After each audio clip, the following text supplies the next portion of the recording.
At a conference on the Gold Coast 2 weeks ago, and they've got proper stage lights and everything like that. I could not see the audience at all. I felt like I was just talking to the boy. I was like, oh, it's back in Zoom. What do you say? Yes, please. Oh, I'm going to use the microphone because we've got people on Zoom who think to us, and it seems to make it better if they can hear us. But I'll try not to use my teacher voice too much on the microphone because I know that everyone will go deaf. Hello, welcome. My name's Keith Eggett. I'm joined by my colleague Stephen Culver. Come in. And we're here to talk to you about Edu Reading, which is an innovative international partnership between teachers and teacher educators that we've been running for about 4 years now. Yeah, all right, well, let's get into it because I'm conscious of time. I'm going to hand over to Stephen and do an acknowledgement of the country. I'm from the Melbourne University of Melbourne Faculty of Education, which is rebranded, so I'm practicing saying that. I live and work on the lands of the Wurundjeri people of the Kulin Nation and recognise that as teacher educators we'll have a role to play heading towards the voice, and of course reconciliation is an ongoing project. And is you. Yeah. It's going to be a little bit like a weird duet, but we'll make it work. I live and work on the lands of the Darug people by the Darabin River, which is in Western Sydney, if you're not sure of that. So we want to start off with this kind of question. Who'd be a teacher at this time? I talk to teachers all over the world and teacher students, and I ask them this all the time: why on earth do you want to become a teacher? And I think it's a really good question. But the even better question is, who on earth would stay as a teacher in this current place and time, in terms of cost of living crises and all those kinds of things? Some of the problems with teaching, Stephen, if you just give us a flick, these are things that headlines and all those kinds of things that we're hearing more and more often. There's not enough teachers to go around. Teachers are being asked to teach out of their area. Their wages are not keeping up with the cost of living increases and inflation. There's constant politicization of the curriculum, constant political interference, constant narratives about teachers failing teachers and failing educational standards, constant requirements to get back to basics, whatever the heck that means. They've been calling for that for at least 30 years and I'm still unconvinced that I know what it is. There's needs for teachers to be more evidence informed. And of course, everyone loves, and when I say everyone, I mean politicians, love this notion of performance pay for teachers. Let's bring that back because that's guaranteed to work. But the one that we're most interested for the sake of our little presentation is this one, the question of the loss of autonomy amongst teachers. And we're clever enough to remember that we're not specifically talking about this perfect time in the past when teachers control everything. We recognise that teaching curriculum and teaching practice has always been a political, for want of a better word. But what we are seeing is an increasing loss of autonomy, and we've got a bit of a schema to help explain that loss of autonomy. I think everyone would agree that there's an increased teacher workload, especially around administration, around data, around assessment. And that has meant that there is less time for both formal and informal professional development, which has led to an increasing standardised and mandated approaches to professional development. In New South Wales, for example, we all know the role that NESA plays in determining what is acceptable professional development and what is not acceptable professional development. And all of that has contributed to the rise of what I would call third-party interests and think tanks and groups who work as kind of translators or policy actors who suggest that this is the way you fix the problem. Funnily enough, none of them ever say that doubling the pay of teachers is a way to solve the problem. Personally, I think that would solve almost every single problem in teaching. Instead, there's lots of suggestions that what we need to do is get professional learning right, and we need to train teachers to be better. The most recent TEEP report is going to fix the teaching profession by fixing initial teacher education. It is almost directly a carbon copy of what came out in the UK a couple of years ago.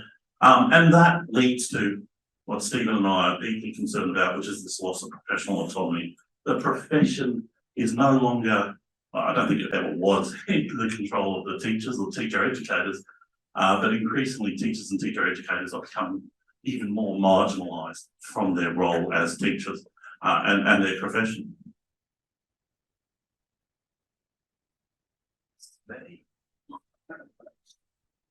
Just for some context, I've been an academic for 8 weeks, so a lot of this is deeply from my perspective as a teacher. So, and what Keith just spoke about, you know, third-party operators. As a teacher, I'd be reading research, and everyone else would be saying, "Oh, we can, you know, we've read the research, so you don't have to." They'd be saying, "Here's a little summary. We've got effect sizes. We've got a model. We're Marzano. We're Hattie. We're going to dumb it down, simplify it for you because, you know." Whilst you did study to become a teacher, that was a long time ago, and you've probably forgotten how to read research, and you've definitely stopped because you're too busy. So what we get instead is professional learning that is not like this. Big conferences. I've presented more than once with a little Beyonce microphone to, you know, big auditoriums of people who don't know me and I don't know them, and then at the end we just shuffle off to the next one and never have any ongoing connection. It's all expensive, so, you know, not as expensive as this conference, to be fair. They were a bit cheaper than that because we were poor teachers, but highly expensive. And of course, it's inequitable if you're rural or remote or, heaven forbid, Indigenous. Of course, you wouldn't be able to reach any of this professional development, and it all, you know, massive barriers. It even says that there. I might have written that. And the classic for me, I do a little bit of work for the Teacher Learning Network. And it's constantly, I need a certificate for NESA, I need to get my hours up, how long was this PD for, you write that down so I can tick it off. Especially CRTs, but all teachers generally, it's just like a administrative tick box, to quote Justine Brogan. And yet, is this me still? No, it's me. Oh, right. And yet, teachers being teachers, despite all those challenges, they still find ways to get together and talk about teaching. It's always the best thing about these kinds of conferences when teachers sit around and have those informal chats about what's going on. Stephen, you were doing it just then, talking about behaviour management and all those kinds of things. And one of the places that we've seen that happen is online and social media. So if you're not sure what these are educational hashtags.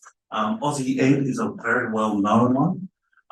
You know, I think that they're high. They have many thousands of people regularly tweeting on a Sunday night about educational practice. So there's pre-service teacher chat, primary study chat, edu chat, edu reading, include ed AU. So you know, it's not all doom and gloom.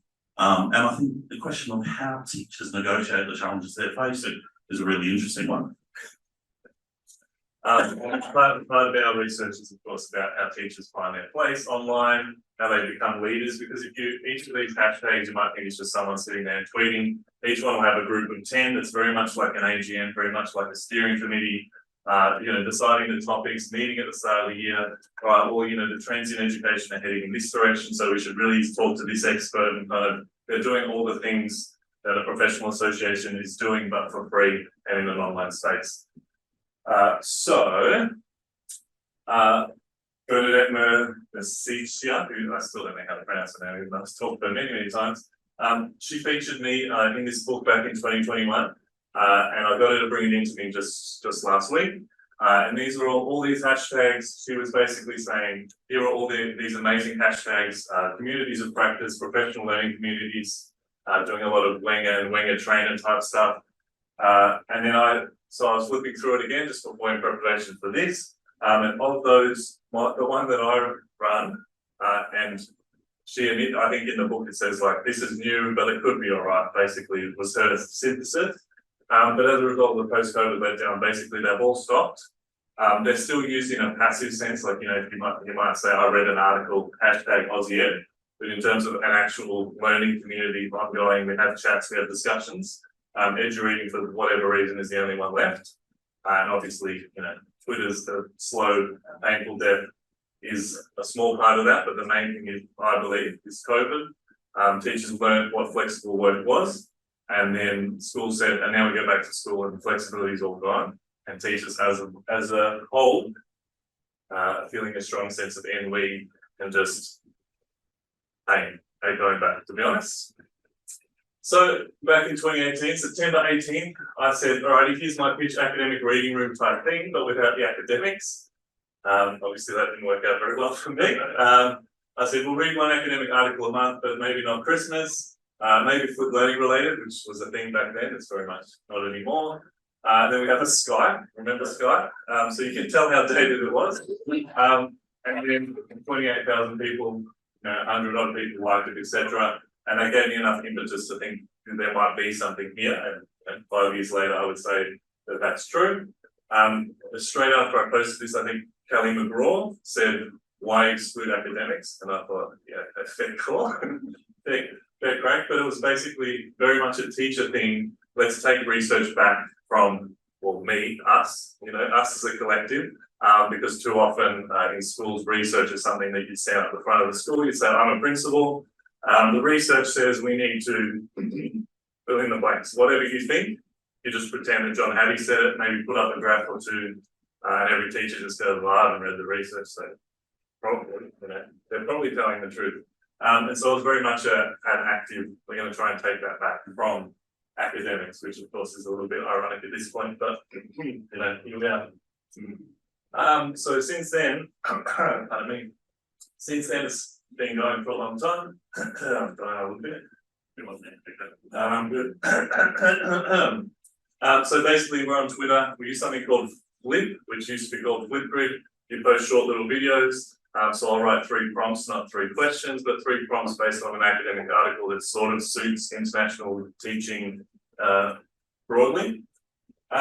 So this is my horribly designed thing that I did on my phone yesterday whilst in the back of the session. Basically, each month I say, here's 3 papers I read that I think will be suitable for teachers and interesting. We have a poll of that. Whichever one wins becomes the article for the month. I make a little graphic like the one at the top. We're reading Stuart Riddle's paper on social justice curriculum, if anyone's read that one. Then for that month, which is now 2 months, because teachers said post-COVID 1 month is too short. We read the academic paper, they jump on the Flip, there's 3 questions, 3 prompts, 3 thinking ideas, mostly asking them to translate that into their teaching practice. So for the curriculum one, it's asking them how that manifests in their school in various different ways. And then at the end of the month, we have a Twitter chat, which is based on the responses from the video. So last month we did Jenny Gore's paper, for example. And so the paper is all about early career teachers, but people took it in different directions. So at the end of the month, we were discussing very different things than the authors would have recognized as something associated with their paper. And that's kind of the voice of the profession saying, we can get this much out of that, but we don't tend to do papers with a heavy theoretical Foucault, Lacan, etc. But if we did, the teachers would kind of push back on that and say, here's how I can use it essentially.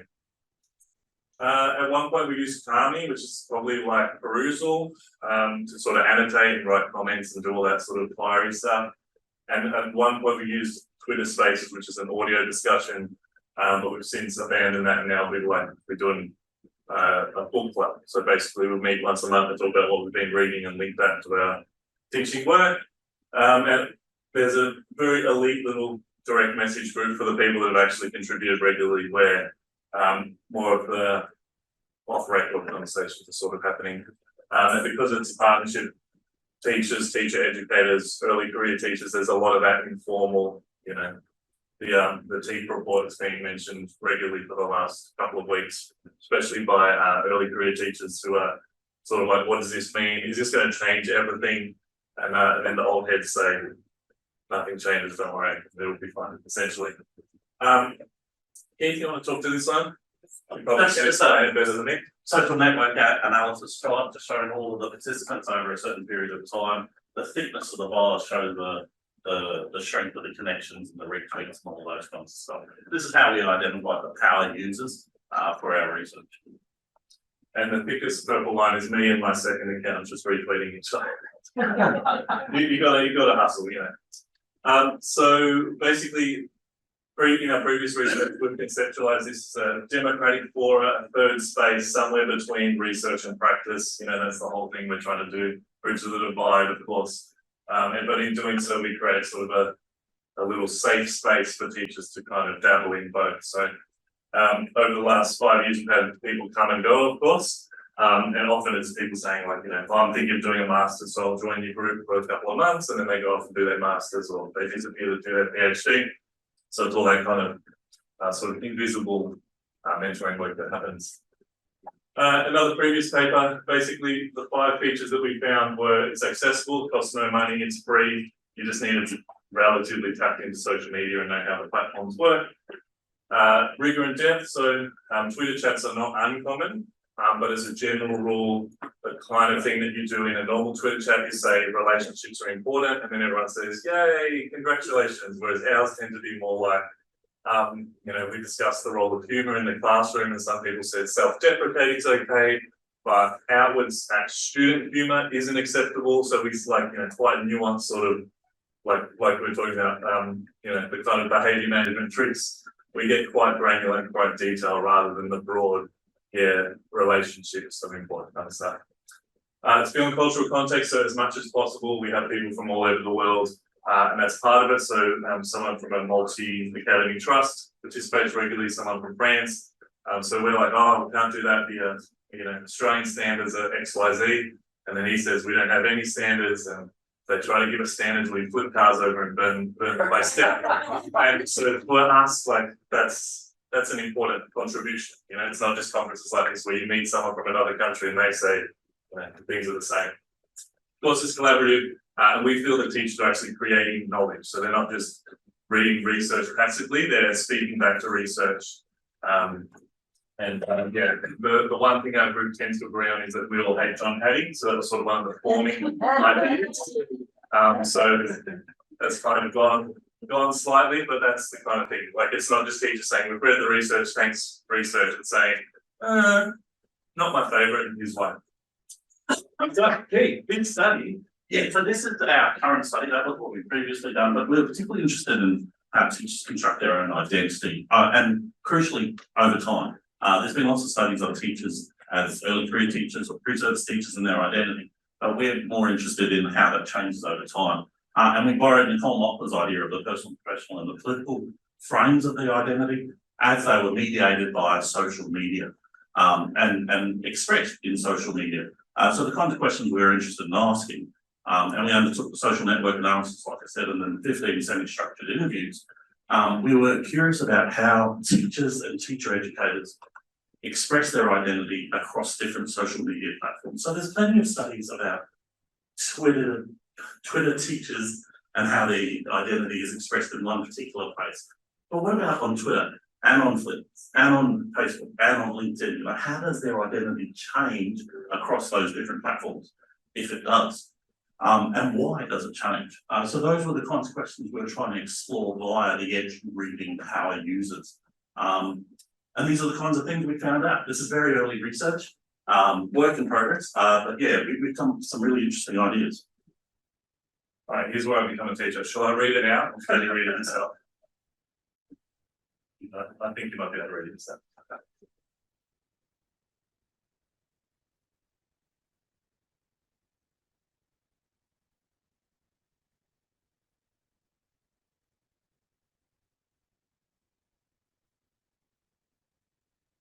Makes sense. Basically, what we're finding is that people are platform tech agnostic and relatively happy to switch across from place to place. So Carol, definitely not their real name. She talks about going on Facebook to the biology teacher groups, being on Twitter, and so on and so on and so on. So it's happening pretty naturally and freely in a way that, for us living in LMSs and walled gardens and paid areas is perhaps a little bit different. One of the really interesting findings we think is, and I'll shut up so we can read it, but we think that they've been very careful, very cautious.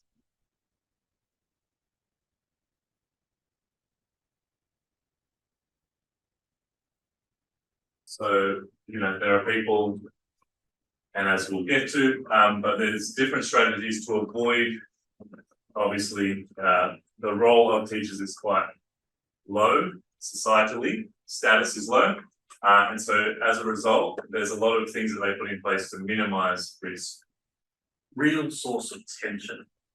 You know, most of the teachers we spoke about felt that they were encouraged not to be on social media and not to tweet about their teaching practice. But they're also very conscious that there's so much good stuff, and it was of value being part of that conversation. And so they effectively had to find a way to act in resistance to some of the requirements of their schools or the advice of their schools. And so yeah, there's no accident when I say the direct message group is sort of a safe space, because online visible is not. And so this will likely be the title of our paper. So again, I'm going to be quiet.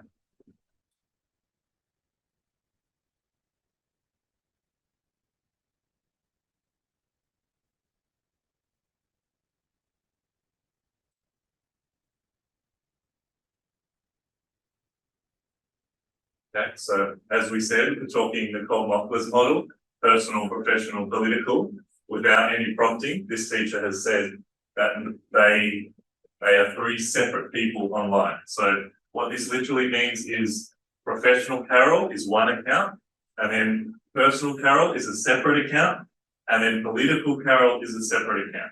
So as a means to minimize danger and risk, they're actually splitting their identities quite literally either across platforms or within platforms across personas, I guess, which is fascinating, I think. So again, I'll shut up.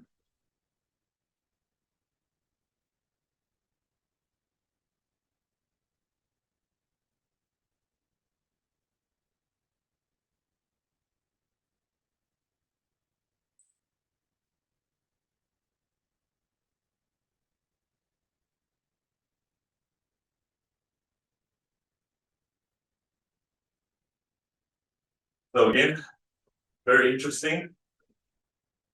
It's keeping things at a distance, keeping people away. You know, if you are in your professional version, you'll post pictures of your classroom, but you'll obscure students' faces, and you'll keep yourself to yourself. They really want to know the true you, then they have to go, you know, elsewhere than online. You want to do this one? Sure. And this was we were expecting to see split identities across platforms, you know, so you're a different person on Facebook to Twitter to LinkedIn. And that was certainly the case for some of our participants. But for other participants, there was not so much, you know, you get people, you get Stephen across all of the platforms. So this was a little bit harder to understand. Yeah. Increasingly more and more of them were having a private only persona. So they would only use Twitter for the private chats, or they would only use Facebook Messenger for that. They wouldn't use Facebook for any other reason, which I thought was quite interesting as well. Yeah. Oh, yeah. So this is where I do the hard sell.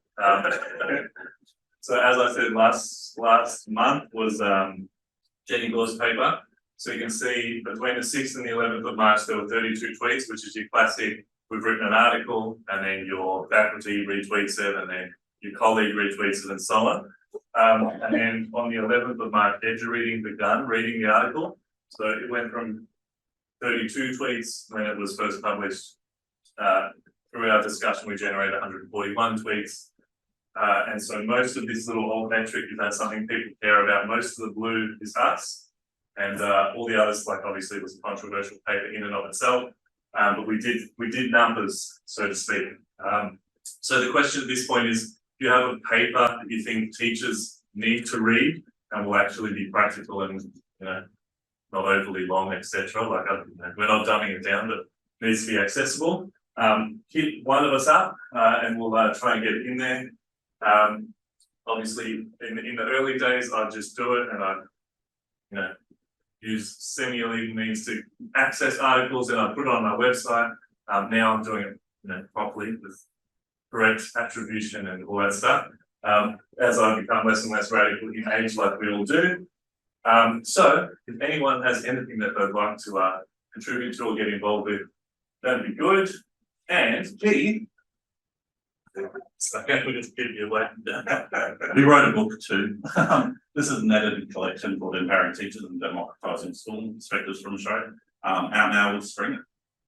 We talk about EduReading a little bit in that. It's good. It's got some great reviews. You've got Passy Talbot to come and launch it at the start of this year. That was only the start of this year. It's been a bit. That's pretty much all we've got to say. So thank you very much.